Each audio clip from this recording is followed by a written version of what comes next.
নমস্কার। মালদা ডিস্ট্রিক্টে আইসিডিএস পদের জন্য রিক্রুটমেন্ট শুরু হয়েছে। এখানে রিক্রুটমেন্ট পদ্ধতিটি ৩টি প্রক্রিয়ায় বিভাজন করা হয়েছে। সাধারণত বিভিন্ন জায়গায় রিক্রুটমেন্ট অঙ্গনওয়াড়ি রিক্রুটমেন্ট যেটা হয়, সেটা কর্মী ও সহায়িকা পদের জন্য হয়। কিন্তু এবারে অঙ্গনওয়াড়ি সহায়িকা পদ থেকে অঙ্গনওয়াড়ি কর্মী পদে পদোন্নতির জন্য একটা প্রসেস চালু হয়েছে, সেটাও কিন্তু এই অনলাইনেই হবে। ডেসক্রিপশনে আমি মেন ওয়েবসাইটের লিঙ্ক দিয়ে দেবো, সেখানে ক্লিক করে আপনারা সরাসরি মালদা ডিস্ট্রিক্টের যে অফিসিয়াল ওয়েবসাইট আছে সেখানে পৌঁছে যাবেন। সেখানে আপনারা বিভিন্ন রকম মেমো নাম্বার দেখতে পাবেন। সেখানে ক্লিক করে কোন আইসিডিএস সেন্টারে কতগুলি সিট ফাঁকা আছে সেটা আপনারা দেখতে পাবেন। যেমন দেখুন, এখানে বিভিন্ন রকম মেমো নাম্বার আছে, যে কোনো একটার উপর ক্লিক করলে আপনাদের সামনে কিন্তু একটা নতুন পিডিএফ ওপেন হয়ে যাবে। এখান থেকে কিন্তু টোটালটা দেখতে পাবেন, কতগুলি শূন্য পদ, সংরক্ষিত অসংরক্ষিত কতগুলি আছে, সেগুলো সবকিছু এখান থেকে ডিটেলে দেখা যাবে। এবার এখানে দেখুন, এটা হচ্ছে অ্যাপ্লাই করার মেন ওয়েবসাইট। এখানে 3টে বিভাজন করা হয়েছে: apply for anganwadi worker, apply for anganwadi helper এবং অ্যাপ্লাই ফর অঙ্গনওয়াড়ি ওয়ার্কার। ব্যাকেটে লেখা আছে প্রমোশন, এটা হচ্ছে প্রমোশনের জন্য। প্রমোশনটা কি করে হবে আগে সেটা বলে দিচ্ছি। যারা বর্তমানে অঙ্গনওয়াড়ি সহায়িকা পদে কাজ করেন তাদের প্রমোশন হবে অঙ্গনওয়াড়ি কর্মী পদে। অবশ্যই এখানে আরেকটা কথা আগে থেকে বলে দিই, সব পদগুলো কিন্তু সরকারি নয়, সম্পূর্ণ স্বেচ্ছাসেবামূলক।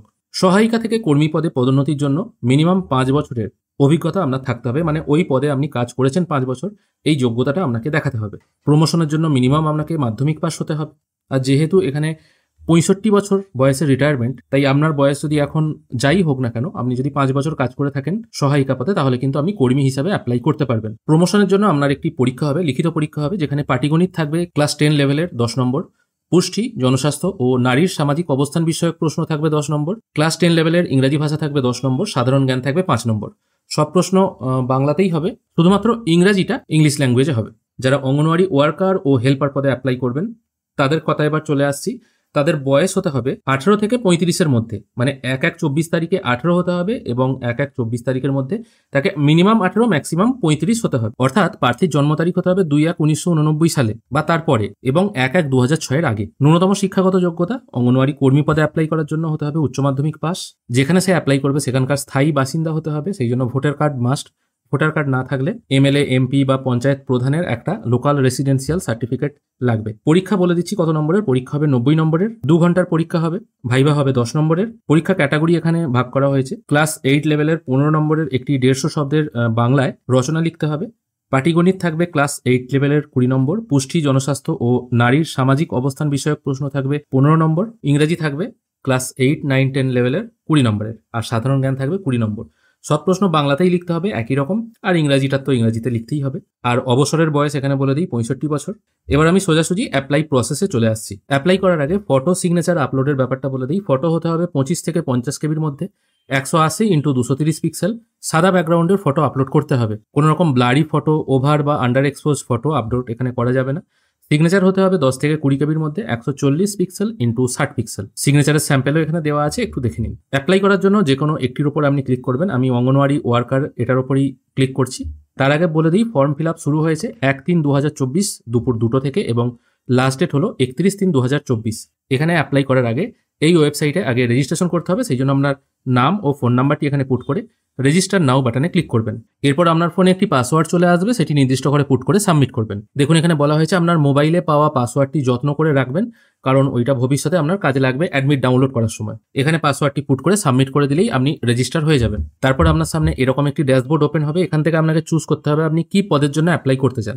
এখন আমি অঙ্গনওয়াড়ি কর্মী পদে অ্যাপ্লাই করার প্রসেসটা দেখাবো, সেই জন্য এই অ্যাপ্লাই ফর অঙ্গনওয়াড়ি ওয়ার্কার এটির উপর একবার ক্লিক করব।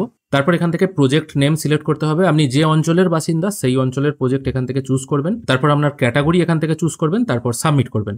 এখন আপনাদের সামনে অঙ্গনওয়াড়ি কর্মী পদের যে আবেদনপত্র আছে সেটা ওপেন হয়ে গেছে। এখানে নামটা আপনার আগে থেকেই চলে এসছে, কারণ রেজিস্ট্রেশন করার সময় নাম পুট করেছিলেন। বৈবাহিক অবস্থা এখান থেকে চুজ করবেন, ম্যারেড না আনম্যারেড না ডিভোর্সি। তারপর আপনার বাবার নাম এবং মায়ের নাম এখানে পুট করবেন। তারপর আপনার স্বামীর নাম এখানে পুট করবেন। আপনার ডেট অফ বার্থ যেটা মাধ্যমিকের অ্যাডমিটে আছে সেটা এখানে পুট করবেন। আপনার জেন্ডার এখান থেকে সিলেক্ট করবেন, এটা তো ফিমেলই থাকবে। ফোন নাম্বার এখানে রয়ে গেছে আগে থেকে, কারণ রেজিস্ট্রেশন করার সময় দিয়েছিলেন। তারপর এখানে ইমেল আইডি যদি থাকে পুট করবেন। তারপর আপনার ক্যাটাগরি কি আছে সেটা সিলেক্ট করবেন। যেহেতু এখানে শিডিউল কাস্ট সিলেক্ট করা হয়েছে, সেই জন্য এখানে আপনার সার্টিফিকেট নাম্বার, ইস্যুইং অথরিটি কোথা থেকে ইস্যু করা হয়েছে সেই সার্টিফিকেট, কবে ইস্যু করা হয়েছে এবং ইস্যুইং ডিস্ট্রিক্ট, এটা বাই ডিফল্ট মালদাই থাকবে। আর আপনি যদি বৈবাহিক সূত্রে অন্য কোনো জায়গা থেকে আসেন সেক্ষেত্রে এটা আপনার ডিস্ট্রিক্টটা সিলেক্ট করবেন। এখানে আপনার ভোটার নাম্বারটি পুট করবেন। যদি ভোটার নাম্বার না থাকে বা ভোটার কার্ড যদি না থাকে তাহলে I don't have voter card এই অপশনটায় টিক মার্ক দেবেন। তারপর ইস্যুইং অথরিটি, মানে আপনাকে একটা রেসিডেন্সিয়াল সার্টিফিকেট এখান থেকে নিতে হবে এমএলএ, এমপি, কাউন্সিলর বা প্রধান গ্রাম পঞ্চায়েতের কাছ থেকে। যেটা আছে আপনার কাছ থেকে বা যেটা আপনি পাবেন সেটা এখান থেকে চুজ করে এখানে ডেটটা দিয়ে দেবেন। যারা বিবাহিত মহিলা এবং নতুন বিবাহ হয়েছে, যাদের ভোটার কার্ড এখনও ট্রান্সফার হয়নি বাবার বাড়ি থেকে স্বামীর বাড়িতে, তারাও কিন্তু এই সার্টিফিকেটটা তুলে রাখবেন, কারণ ভোটার কার্ড হিসাবেই কিন্তু আপনাদের রিক্রুটমেন্টটা হবে। তারপর আপনি হ্যান্ডিক্যাপ কিনা সেটা জানতে চাওয়া হয়েছে। যদি না হন তাহলে এখানে কোনো কিছুতে হাত দেওয়ার দরকার নেই। যদি হ্যাঁ হয়ে থাকে তাহলে ইয়েস অপশনটায় টিকমার্ক দিয়ে কত পার্সেন্ট হ্যান্ডিক্যাপ সেটা এই ঘরটায় বসিয়ে দেবেন। হ্যান্ডিক্যাপ সার্টিফিকেট যদি থাকে তার সার্টিফিকেট নাম্বারটা এখানে বসাবেন এবং ইস্যু ডেটটা এখানে বসাবেন এবং কি টাইপের ডিসেবিলিটি সেটা এখান থেকে চুজ করবেন। ডু ইউ ওয়ান্ট স্ক্রাইব, মানে আপনার যদি লেখার সময় অসুবিধা হয়, আপনি যদি লেখক নিতে চান, সেটা আপনাকে এখান থেকেই জানিয়ে দিতে হবে। যদি আপনি নিজে লিখতে পারেন তাহলে তো অসুবিধা নেই, যদি লিখতে না পারেন অসুবিধা হয় তাহলে এখান থেকে ইয়েস করে দেবেন। স্ক্রাইব হিসেবে কাকে নিতে চাইছেন তার নাম এখানে দিতে হবে এবং তার কোয়ালিফিকেশন এখান থেকে দিতে হবে। এরপর আপনার অ্যাড্রেস এখানে পুট করতে হবে, address, village, subdivision, block, post office, pin code, যেটা আপনার সঠিক সেটা এখানে পুট করবেন। এখান থেকে পুলিশ স্টেশন চুজ করবেন। ডিস্ট্রিক্ট তো মালদাই থাকবে। তারপর আপনার কমিউনিকেশন অ্যাড্রেস এবং পার্মানেন্ট অ্যাড্রেস যদি একই হয়ে থাকে এই ঘরটায় টিকমার্ক দেবেন, যদি আলাদা হয় তাহলে এই ঘরে সব কিছু ফিল করে দেবেন।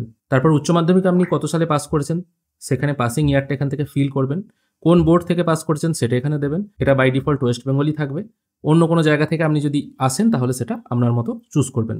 হায়েস্ট কোয়ালিফিকেশন যদি কিছু থাকে সেটা এখানে দিয়ে দেবেন, কোন বোর্ড থেকে পাস করেছেন এবং কত সালে পাস করেছেন। অবশ্যই এখানে বলে রাখা ভালো, আপনার যদি হায়েস্ট বেশি কিছু কোয়ালিফিকেশনও থাকে আপনাকে কিন্তু উচ্চ মাধ্যমিক পাস হিসাবেই ধরা হবে। এরপর আপনাকে আপলোড করতে হবে আপনার ফটো এবং সিগনেচার। আপলোড করার জন্য চুজ ফাইল অপশন থেকে আপনার ফটোগ্রাফ সিলেক্ট করবেন এবং তারপর আপলোড ফটো অপশনে ক্লিক করলেই ফটোগ্রাফ আপলোড হয়ে যাবে। ফটোগ্রাফ ও সিগনেচার আপলোড হয়ে গেলে পেজটিকে স্ক্রোল করে নিচের দিকে এসে ডিক্লারেশনের বক্সটায় টিকমার্ক দিয়ে ফাইনাল সাবমিট করে দেবেন। তারপর আবার ওকে করে দেবেন। এখানে আপনার অ্যাপ্লিকেশন ফর্ম জমা হয়ে গেল। তারপর ডাউনলোড ফর্ম এই অপশনটায় ক্লিক করবেন, তাহলেই আপনার অ্যাপ্লিকেশন নম্বর সহ ফর্মটি শো হবে। এখানে বলে রাখি কোনো জায়গায় কোনো রকম কিন্তু পেমেন্ট করতে হবে না। মোবাইলে যে পাসওয়ার্ডটি এসেছিল সেটা অবশ্যই ফর্মের সঙ্গে লিখে রাখবেন, কারণ অ্যাডমিট ডাউনলোড করতে এই নাম্বারটি কিন্তু কাজে লাগবে।